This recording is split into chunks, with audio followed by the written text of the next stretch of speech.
ಇಲ್ಲಿ ನೆರೆದಿರುವಂಥ ಮಾಧ್ಯಮರಿಗೆ, ನನ್ನ ಅಣ್ಣ ತಮ್ಮಂದಿರಿಗೆಲ್ಲ ನನ್ನ ಅನಂತ ವಂದನೆಗಳು. ನಾವು ಏನಪ್ಪ ಅಂದರೆ ನಮ್ಮ ಸಿನಿಮಾ ಕೀಲರ್ ವಿಜಯ್ ಬಹು ದಿನಗಳ ಕನಸು, ಅದು ಇವತ್ತು ನೆರವೇರ್ತದೆ ಅಂದ್ಕೊಂಡಿನಿ.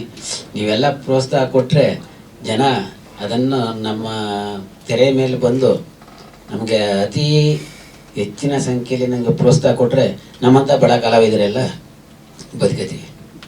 ಆದರೆ ನಮ್ಮ ಸೀನಣ್ಣ, ಆಮೇಲೆ ರಮೇಶ್ ಅಣ್ಣ, ಆಮೇಲೆ ರಾಘಣ್ಣ ಇವರೆಲ್ಲ ಭಾರಿ ಕಷ್ಟಪಟ್ಟು ನಮಗೆ ಪ್ರೋತ್ಸಾಹ ಮಾಡಿದ್ರು. ಊಟ ಉಪಚಾರದಿಂದ ಹಿಡಿದು ಪ್ರತಿಯೊಂದು ಭಾರಿ ಪ್ರೋತ್ಸಾಹ ಮಾಡವ್ರೆ. ಹಾಗೂ ಚೇತನ್ ಸರ್ ಒಬ್ಬರು ಡೈರೆಕ್ಟ್ರು ಬಂದವ್ರೆ, ಅವ್ರಿಗೂ ನನ್ನ ಅಭಿನಂದನೆಗಳು. ಇಷ್ಟು ಹೇಳಿ ನನ್ನ ಮಾತು ಮುಗಿಸ್ತೀನಿ.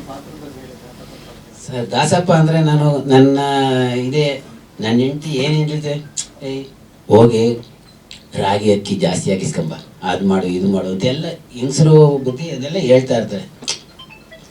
ಆ ಉದ್ದೇಶ ಅದು ಮಾಮೂಲಿ ಹಳ್ಳಿಯಲ್ಲಿ ನಡೆದ ಘಟನೆ. ಅದು ಏನಪ್ಪ ಮಾಡ್ತಾ ಮಾಡ್ತಾ ಮಾಡ್ತಾ ಅದು ಯಾವುದೋ ಒಂದು ಹೋಯ್ತದೆ. ಆಗ ಯಜಮಾನ್ರ ಮನೇಲಿ ನಾನು ಊಟ ಮಾಡಲೇಬೇಕು. ಯಾಕೆ ಮಾಡಲೇ ದಾಸಪ್ಪ ಅಂದರೆ ಊಟ ಮಾಡಾದ್ಮೇಲೆ ಮನೆಗೆ ಬಂದು ಊಟ ಮಾಡಂದ್ರೆ ಊಟ ಮಾಡೋಕ್ಕಾಗದ. ಆಗ ಅವರು ನಮಗೆ ವಿಪರೀತ ಮಾತಾಡ್ತಾರೆ. ಆಗ ನಾನೇನು ಮಾತಾಡೋಂಗಿಲ್ಲ, ಏಕೆ ನಾನು ದಿನನಿತ್ಯ ವಾರಕ್ಕೆ ಒಂದು ಸಾರಿ ಪೂಜೆ ಮಾಡಲೇಬೇಕಲ್ಲ.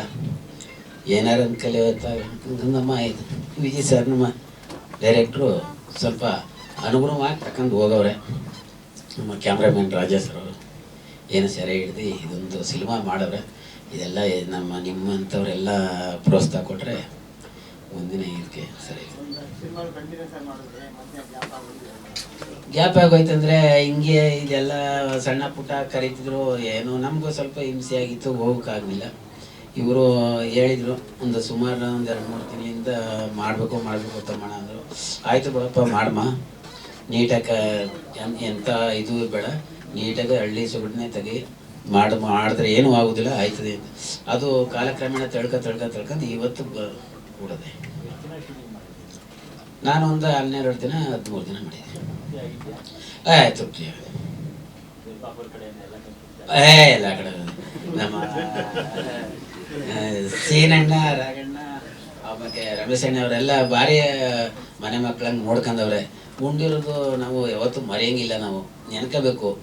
ಇವತ್ತೇನೋ ಉಂಡಿಬೇಕನ್ನ ಅಂದ್ಬಿಟ್ಟು ಹಂಗೆ ಹೋದ್ರೆ ದೇವ್ರನ್ನ ಮೆಚ್ಚೋದಿಲ್ಲ. ಸಿಗ್ತಾರೆ ಸರ್. ನನಗಿಂತ ತಿಥಿ ಸಿನಿಮಾಕ್ಕಿಂತ ಅಭಿಮಾನಿಗಳೇ ಜಾಸ್ತಿ, ಎಲ್ಲ ತವೇ ಮಾತಾಡಿಸ್ತಾರೆ. ನನಗೆ ಅದೇ ಸಂತೋಷ, ಅದೇ ನಂಗೆ ಸಂತೋಷ. ನನಗೆ ಏನು ಮಾಡದೇ ಇದ್ರು ನನಗೆ ವಾತ ಮಾಡೋದು ಚೆನ್ನಾಗಿದೆಯಪ್ಪ ಅಷ್ಟಂದರೆ ನನಗೇನೋ ಕೊಟ್ಟಂಗೆ. ಮೊನ್ನೆ ಹೋಗಿದ್ದೆ ನಾನು. ಈಗ ಟಿ ವಿ ಇಲ್ಲ ಅದು ಬೆಳ್ಳಳೆ ತಾವು ಸಿಂಗಡಿಗೋಡು ಕೊಪ್ಪಲು ಸೆಂಚುರಿ, ನೊದೆ ಕೊಪ್ಪಲು ಇದು ಯಾವುದು ಗಡ್ಡಪ್ಪ, ನನ್ನ ಸಿದ್ಧೇನ್ ಕೊಪ್ಪಲು. ಎಲ್ಲ ಆರಾಮಾಗವ್ರೆ. ಸ್ವಲ್ಪ ಗಡ್ಡಪ್ಪ ಸ್ವಲ್ಪ ಇದು ಹುಷಾರಿಲ್ದೇನೆ ಸ್ವಲ್ಪ ಇದಾಗ್ಬಿಟ್ಟದೆ. ಎಲ್ಲ ಆರಾಮಾಗವ್ರೆ, ಅವೇನು ತೊಂದರೆ ಏನಿಲ್ಲ. ದೇವ್ರು ಕಾಪಾಡ್ಕೊ ಹೋಯ್ತಾವೆ. ನಾವು ಆಗ ಒಂದು ತಿಂಗಳಿಗೆ 2 ತಿಂಗಳಿಗೆ ಇಲ್ಲ ಅವ್ರು ಯಾರು ಬರಲಿಲ್ಲ ಅಂದ್ರೆ ನಾನ್ಯಾರೋ ಅಲ್ಲಿ ಹೋಯ್ತೀನಿ. ಪಾಂಡಪುರ ಸ್ನೇಹಿತರೆ ಅವರಲ್ಲ, ಭಯ್ಯ ಹೋಗಿದ್ ಬರ್ಮ ಸೆಂಚುರಿ ತಕ್ಕೆ ಯಾಕೋಣಿ ಗ್ಯಾರ ಆಗದೆ ನೋಡ್ಕೊಂಡು ಬರ್ಬೇಕಲ್ಲ. ಅದು ಸಂಬಂಧ ಹಂಗೆ ಬೆಳೆದು ಬಿಟ್ಟದೆ, ಅಲ್ಲಿ ಹೋಗ್ಬೇಕು. ಏನೋ ನಮ್ಮ ಕೈಲಾದಷ್ಟು ಏನೋ ಮಾಡ್ಕೊಂಡು ಹೋಗ್ಬೇಕಲ್ಲ. ನಮ್ದು ಹಂಗೆ ಅಂದ್ರೆ ಸೆಂಚುರಿ ಈಗಲೂ ಚೆನ್ನಾಗವ್ರೆ. ಅಂದ್ರೆ ಗಡ್ಡಪ್ಪನ ಸ್ವಲ್ಪ ಮೆತ್ತಗಾಗ್ಬಿಟ್ಟಿರೋದು, ಇನ್ನೇನಿಲ್ಲ. ಎಲ್ಲ ಚೆನ್ನಾಗವ್ರೆ, ಚೆನ್ನಾಗಿರ್ಲಿ ಅಂತ ನೀವೆಲ್ಲ ಆಶೀರ್ವಾದ ಮಾಡಿದ್ರೆ ಇನ್ನೂ ಒಂದಷ್ಟು ದಿನ ಬದುಕಲಿ. ಇವಾಗ್ಲೂ ಚೇಸ್ ಮಾಡ್ತಾರಂತೆ ಸರ್.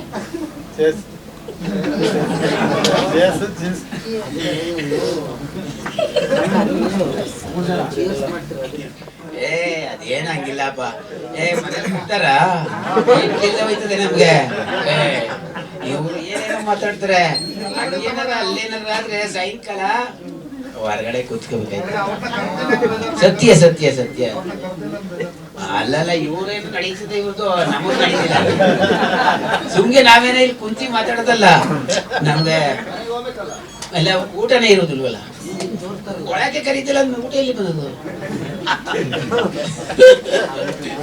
ಪರಿಸ್ಥಿತಿ ಇದಾಗೋಯ್ತದೆ. ಇವರೇನೋ ಮಾತಾಡಕ್ಕೆ ಏನಂತಾರೆ, ನಾವ್ ಅಲ್ಲಿ ಮಾತಾಡಂಗೆ ಇಲ್ಲ. ಈ ಸುದ್ದಿ ಎಲ್ಲರ ಊಟ ಥ್ಯಾಂಕ್ ಯು ಸರ್.